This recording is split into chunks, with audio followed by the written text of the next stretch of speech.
കൈക്കു പിടിച്ചു നടത്തിക്കൊണ്ടു പോകുന്നവൻ യേശു എന്നടിസ്ഥാനം ആശയാവനിലത്രേ.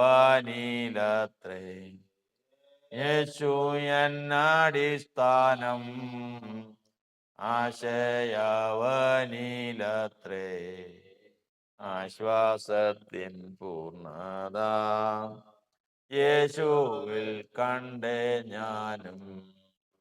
ആശ്വാസത്തിൻ പൂർണ്ണത യേശുവിൽ കണ്ടേ ഞാനും. എത്ര മധുരമാവൻ നാമമെനിക്കു പാർത്ത, എത്ര മധുരമാവൻ നാമമെനിക്കു പാർത്ത. ഓർത്തു വരും തോറുമൻ ആർത്തി മാഞ്ഞു പോകുന്നു. ഓർത്തു വരും തോറുമൻ ആർത്തി മാഞ്ഞു പോകുന്നു. യേശു എന്നടിസ്ഥാനം വനിലത്രേ.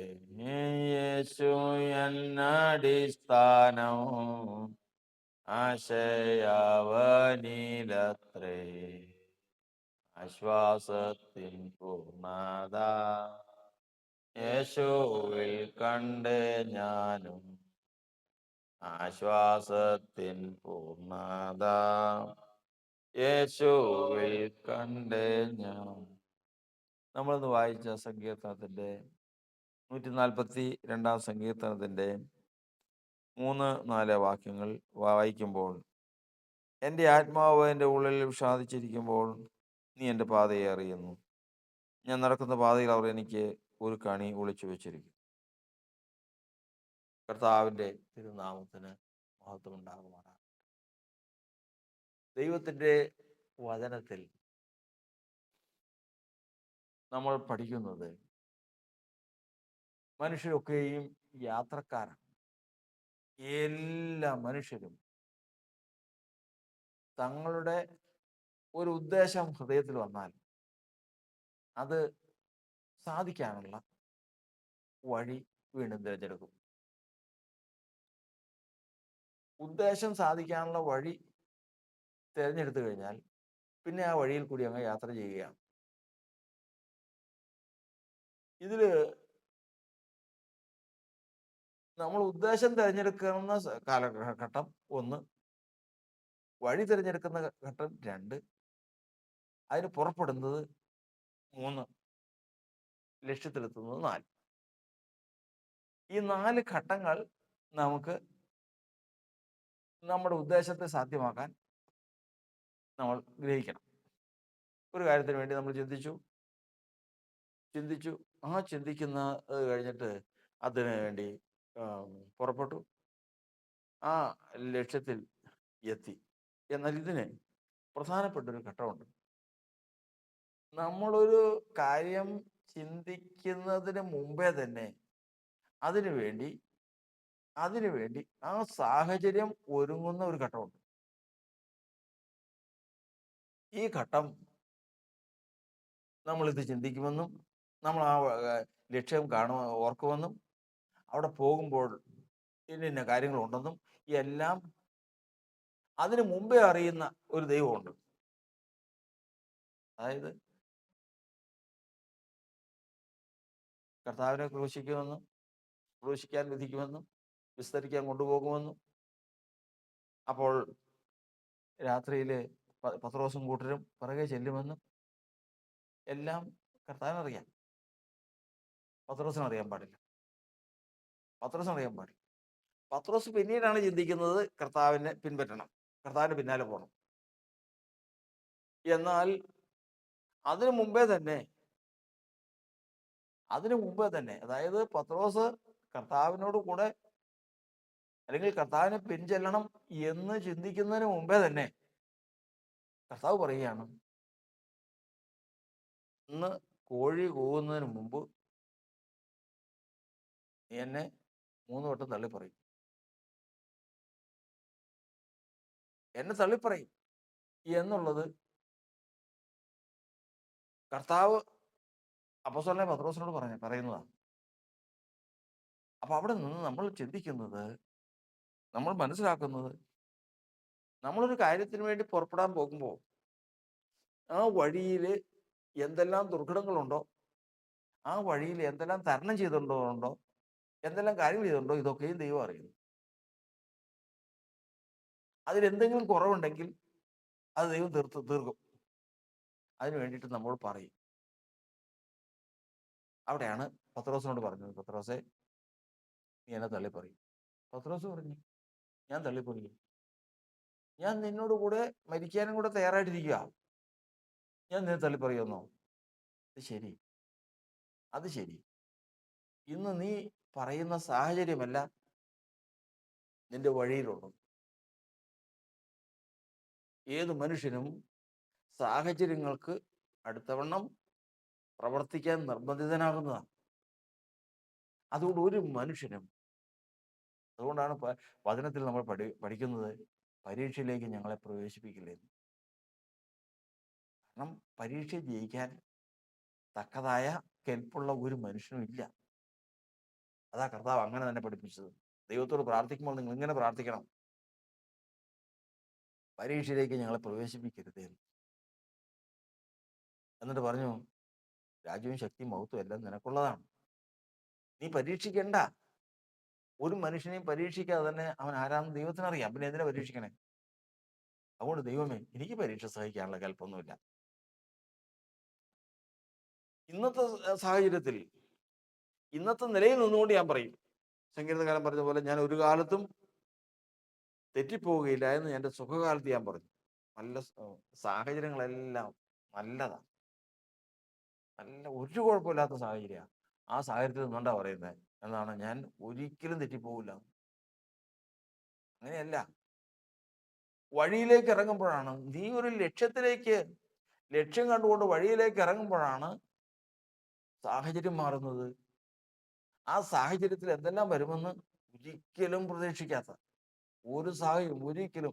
അത്രയും തണുപ്പത്ത് തീ കാഞ്ഞുകൊണ്ടിരിക്കുമ്പോൾ ഒരു പെൺകുട്ടി വന്നതിന് ശേഷം നീ യേശുവിനോട് കൂടെ ഉള്ളവനായിരുന്നു എന്ന് പറഞ്ഞാൽ, ഇപ്പൊ ആണെന്ന് പറഞ്ഞാൽ, ശരി എന്ന് പറഞ്ഞു കഴിഞ്ഞാൽ അവിടുന്ന് എഴുന്നേറ്റ് പോകേണ്ടി വരും. അവരെല്ലാവരും കൂടി ഇവനെയും കുറ്റപ്പെടുത്തും. അവിടെ നിൽക്കാൻ പാടില്ലാത്ത അവസ്ഥ വരും. നല്ല തണുപ്പാ, നല്ല തണുപ്പും അവിടെ തീ കാഞ്ഞുകൊണ്ടിരിക്കുക. അങ്ങനെ ഒരു സാഹചര്യത്തിലാണ് വന്ന് അത് വഴിയിൽ ഉണ്ടെന്നുള്ളത് കാണുന്നില്ല. പക്ഷെ അത് ദൈവം കാണുന്നുണ്ട്. അതുകൊണ്ട് നേരത്തെ തന്നെ ഇവിടെ പറയുകയാണ്, നീ എന്നെ തള്ളി പറയും. കർത്താവിന് സ്തോത്രം. ദൈവത്തിന്റെ വചനത്തിൽ നമ്മൾ പഠിക്കുന്നത്, അവർ എൻ്റെ പാതയിൽ ഒരു കണി ഒളിച്ചു വെച്ചിരിക്കുന്നു. ഇതെങ്ങനെ അറിഞ്ഞു? എൻ്റെ പാതയിൽ ഒരു കണി ഇന്ന സ്ഥലത്ത് ഒളിച്ചു വെക്കുന്നത്. ഞാൻ അടൂർ അല്ലെങ്കിൽ തിരുവനന്തപുരത്തിന് പോകുമ്പോൾ അവിടെ ഇറങ്ങിയതിന് ശേഷം, അവിടെ റെയിൽവേ സ്റ്റേഷനിൽ ഇറങ്ങിയതിന് ശേഷം നടക്കുന്ന വഴിക്ക് എനിക്കൊരു അപകടം അവിടെ ഒരുക്കി വെച്ചിട്ടുള്ളത്, സാഹചര്യം അനുസരിച്ച് ഒരുക്കിയിട്ടുള്ളത് ആര് കാണും? ഒരു മനുഷ്യനും കാണാൻ സാധിക്കില്ല. കാണാൻ കഴിവുള്ളവൻ ദൈവം മാത്രം. മനുഷ്യന്റെ പാതകളൊക്കെയും, മനുഷ്യന്റെ വഴികൾ യഹോവയുടെ മുമ്പാകെ ഇരിക്കുന്നു. സകല മനുഷ്യരുടെയും വഴികൾ ദൈവത്തിന് മുമ്പാകെ ഇരിക്കുന്നു. ആ ദൈവത്തിനറിയാം അവൻ ഏതെല്ലാം ഘട്ടങ്ങൾ തരണം ചെയ്യേണ്ടി വരുമെന്ന്. ദൈവം ഇത് അറിഞ്ഞു കഴിഞ്ഞാൽ, ഈ പാതയിൽ അപകടമുണ്ടെന്ന് അറിഞ്ഞു കഴിഞ്ഞാൽ, ആ അപകടം ഉടനെ തന്നെ പറയുന്നത് പ്രാണനോടാ, വീണ്ടെടുക്കപ്പെട്ട പ്രാണനോടാ, നമ്മുടെ പ്രാണനോടാ.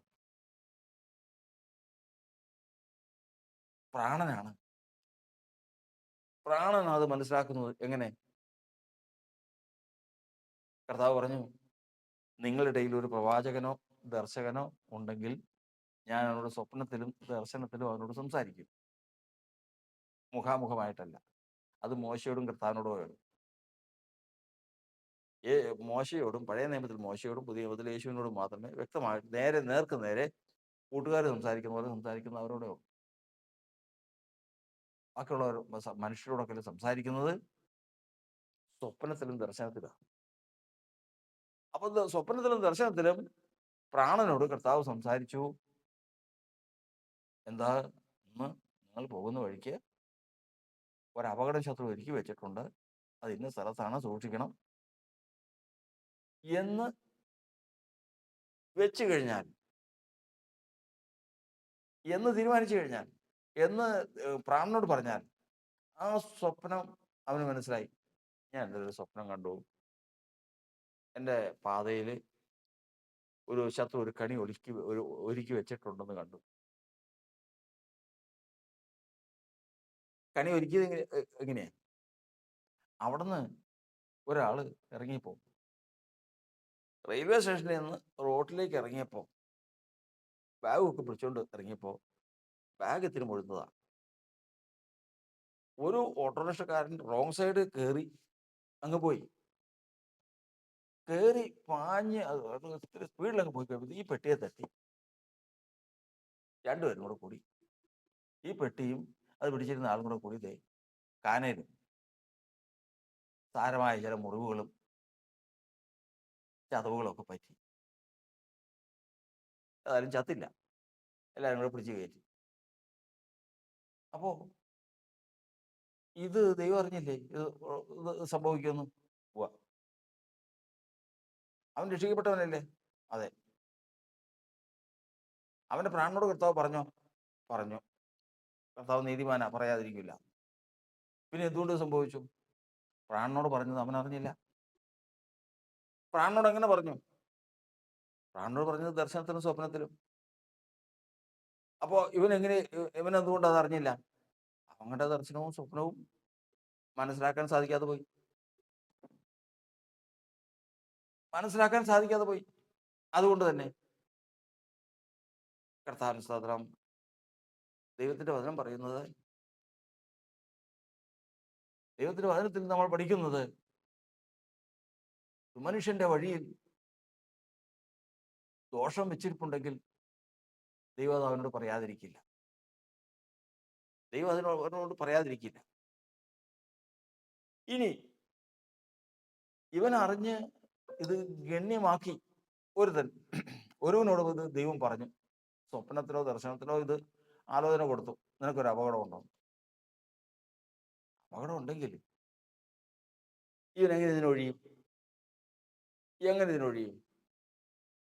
ആ കണ്ട ദൈവം കൊടുത്ത ആലോചനയിന്മേൽ, ദൈവം കൊടുത്ത ദർശനത്തിന്മേൽ മുട്ടുമടക്കി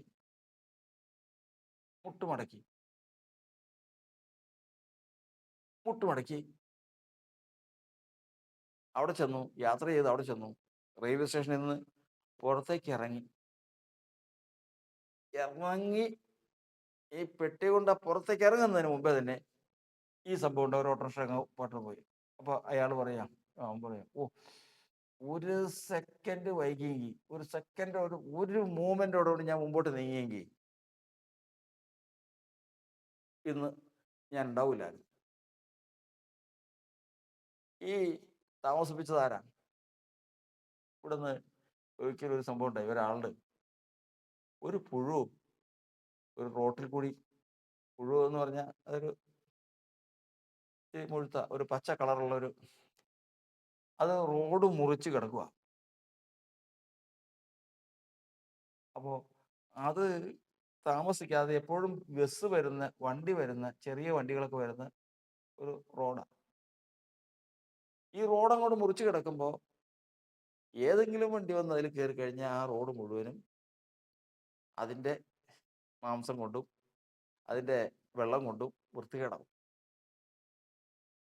അപ്പോ കയ്യിലിരുന്ന പാത്രത്തിൽ നിന്ന് ഒരു 2-3 തുള്ളി വെള്ളം അതിൻ്റെ നടുക്കിട്ട് ഒഴിച്ചു. ഈ പുഴുവിൽ അവിടെ നിന്ന് നിർത്താൻ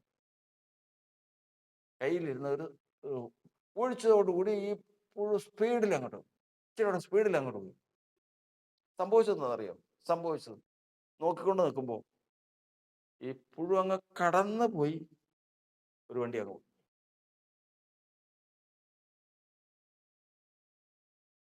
കയറിയില്ല. ആ വെള്ളം ഒഴിച്ചില്ലായിരുന്നെങ്കിൽ അതിന്റെ മേലിൽ ഈ വണ്ടി കയറുമായിരുന്നു, അത് അവിടെ ചതഞ്ഞരഞ്ഞ് അവിടെ ആകെ വൃത്തികേടാകുമായിരുന്നു. ഇവിടെ ദൈവത്തിന്റെ വചനം പറയുന്നത് ആപത്തിൽ നിന്ന് രക്ഷിപ്പാൻ കഴിവുള്ളവൻ ഗമനത്തെ സ്ഥിരമാക്കുന്നവൻ എന്ന് പറഞ്ഞാൽ, സ്ഥിരമായ ഗമനം ദൈവത്തിന്റെ ആത്മാവാണ് നിയന്ത്രിക്കുന്നതെങ്കിൽ ആ വഴിയിൽ ഒരു കണിയുമില്ല, അപകടമില്ല. പിന്നെയോ സ്ഥിരമായ ഗമനത്തിൽ നിന്ന്, ദൈവം നമുക്ക് തന്ന ഗമനത്തിൽ നിന്ന് വ്യത്യാസപ്പെടുന്നവനാണ് കണി. അതുകൊണ്ടാണ് യോബിന്റെ പുസ്തകം പറയുന്നത്, കാലിടറുന്നവർക്ക് അത് ഒരുങ്ങിയിരിക്കുന്നു. വിപത്ത് നിന്ദ്യമെന്ന് സുഖിയന്റെ വിചാരം, ആപത്ത്, അനർത്ഥം ഇത് വരുന്ന എവിടെന്നറിയാമോ? കാലിടറുന്നവർക്ക്. ഒന്നുകിൽ നീ ചെയ്തവാനായിരിക്കണം, അല്ലെങ്കിൽ ഉഷ്ണവാനായിരിക്കണം. ദൈവം തന്ന സ്പീഡും ദൈവം ഹൃദയത്തിൽ തന്ന ഉത്സാഹവും ദൈവം വീണ്ടെടുപ്പിൽ തന്ന ഹൃദയപരമാർത്ഥതയും അത് മുറുകെ പിടിച്ചുകൊണ്ട് ഹൃദയപരമാർത്ഥത്തോടെ മുമ്പോട്ട് പോകുന്നതിനെ സംബന്ധിച്ചിടത്തോളം എല്ലാ ആപത്തിൽ നിന്നും ഒഴിഞ്ഞിരിക്കും. അതുകൊണ്ടാണ് വചനം പറയുന്നത്, നീതിമാൻ അനർത്ഥത്തിന് മുൻപേ കഴിഞ്ഞു പോകുന്നു. നീതിമാൻ അങ്ങ് പോയി കഴിഞ്ഞാൽ, ഓ ദൈവമേ, ഇപ്പൊ ഞാനങ്ങ് കടന്നില്ല, ഇപ്പൊ തന്നെ ആ സംഭവം മുകളിൽ നിന്ന് ഇത് പൊട്ടി വീണതാ, ഞാനങ്ങ് കടന്ന് മേളിൽ നിന്ന് ഇത് പൊട്ടി വീണു. നീതിമാൻ അനർത്ഥത്തിന് മുമ്പേ തൻ്റെ ജനത്തെ അപകടത്തിന് മുമ്പേ തന്നെ കടത്തിവിടാൻ കഴിവുള്ളവനാണ് ദൈവം. അവിടെയാണ് സങ്കീർത്തനക്കാരൻ പറഞ്ഞ വാക്ക്. എന്താണ് സങ്കീർത്തനക്കാരൻ പറയാണ്? കർത്താവേ, ഞാൻ പോകുന്ന വഴിയിൽ അവർ എനിക്കായി ഒരു കണി ഒളിച്ചു വെച്ചിരിക്കും. വലത്തോട്ട് നോക്കി കാണണമേ, എന്നെ അറിയുന്നവൻ ആരുമില്ല. യഥാർത്ഥത്തിൽ എന്നെ അറിയുന്നവൻ ആരുമില്ല. എൻ്റെ വഴിയിൽ കണി വെച്ചിരിക്കുന്നു. എന്നാൽ ഗമനത്തെ സ്ഥിരമാക്കിയവൻ ദുഷ്ടൻ നീതിമാന് പകരമായി തീരും, അപകടത്തിൽപ്പെടുന്നു. ദുഷ്ടൻ നീതിമാന് പകരം. നീതിമാൻ കടന്നു പോകുന്നു, അനർത്ഥം സംഭവിക്കുന്നു. തൊട്ടു പിന്നാലെ ഉണ്ട് ആര്? ദുഷ്ടൻ. അവന്റെ മേൽ ദുഷ്ടന്റെ പ്രവർത്തികൾ വരും. കർത്താവിന്റെ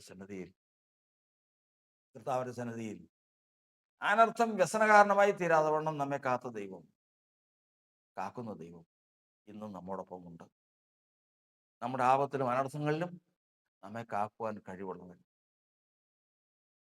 ഈ ലോകയാത്രയിൽ, ഈ ലോകത്തിൽ നമ്മളുടെ വിവിധമായ ഉദ്ദേശങ്ങൾക്ക് വേണ്ടി നമ്മൾ പോയിക്കൊണ്ടിരിക്കുന്ന ഈ കാലഘട്ടത്തിങ്കൽ നമ്മുടെ വഴിയുടെ കുറവ് തീർക്കാൻ, നിങ്ങൾ വഴിയിൽ വെച്ച് നശിക്കാതിരിപ്പാൻ പുത്രനെ ചൊബ്ബിപ്പിൻ എന്നുള്ള വചനപ്രകാരം നമ്മൾ പുത്രനെ ചൊബ്ബിച്ച് രക്ഷിക്കപ്പെട്ടവരാണ്.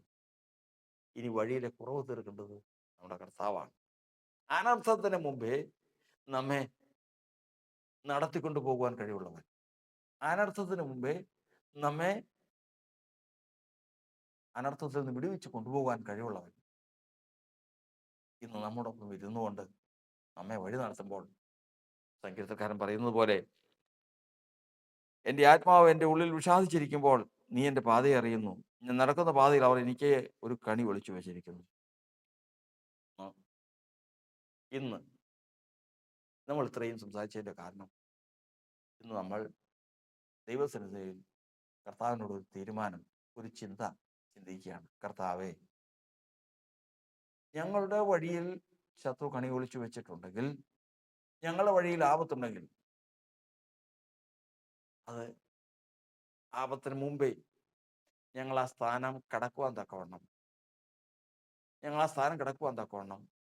ഇന്ന് ഞങ്ങളുടെ പ്രാർത്ഥനയും ഈ ശുശ്രൂഷയും ഉപകാരപ്പെടുമാറ് അതിനെ തരണം ചെയ്യുവാൻ തക്കവണ്ണം ഞങ്ങളുടെ ഗമനത്തെ ദൈവഹിത പ്രകാരമാക്കി തീർക്കുവാൻ പ്രസാദിക്കണമേ. കാരണം നീതിമാൻ അനർത്ഥത്തിന് മുമ്പേ കഴിഞ്ഞു പോകും. അവൻ കടന്നു പോയിട്ട് മാത്രമേ അനർത്ഥം വരികയുള്ളൂ. കാരണം അവൻ വഴിയിൽ വെച്ച് നശിക്കാൻ ദൈവം സമ്മതിക്കുകയില്ല. അവൻ വഴിയിൽ വെച്ച് നശിക്കാൻ കർത്താവ് അനുവദിക്കുകയില്ല. കാരണം അവൻ പുത്രനെ ചുംബിച്ചവനാണ്. നമ്മൾ ആദ്യം ചിന്തിച്ചതുപോലെ കർത്താവിന്റെ നാമത്തെ ആത്മാവിൽ ഉച്ചരിക്കുന്നവരാണ്, അധരം കൊണ്ട് ഉച്ചരിക്കുന്നവരാണ്. ജീവിപ്പിക്കപ്പെട്ട പ്രാണനും കൊണ്ട് കർത്താവിന്റെ നാമത്തെ ഉച്ചരിക്കുന്നവരാണ്. ദൈവമേ, ഞങ്ങളോട് കരുണ തോന്നണമേ, ഞങ്ങളോട് മനസ്സരിവ് തോന്നണമേ കർത്താവ്. യേശുവേ, ഞങ്ങളുടെ വഴികളിലുള്ള കണികളെല്ലാം അതിജീവിക്കാൻ തക്കവണ്ണം ഞങ്ങൾക്ക് കർത്താവ് കൃപ തരണമേ. ഞങ്ങളുടെ ഗമനത്തെ കർത്താവെ ദൈവഹിതപ്രകാരം സ്ഥിരമാക്കണം. കർത്താവ് സകല ആപത്തും അനർത്ഥവും ഞങ്ങളെ വിട്ടുമാറട്ടെ. ഒന്ന് നമുക്ക് കുറയട്ടെ. കരങ്ങളിലേക്ക് താഴ്ന്ന് അനുഗ്രഹിക്കണമേ. ക്രിസ്തുവേശുവിന്റെ നാമത്തിൽ ആമേൻ. യേശു എൻ്റെ അടിസ്ഥാനം, ആശ്രയമവനിലത്രേ.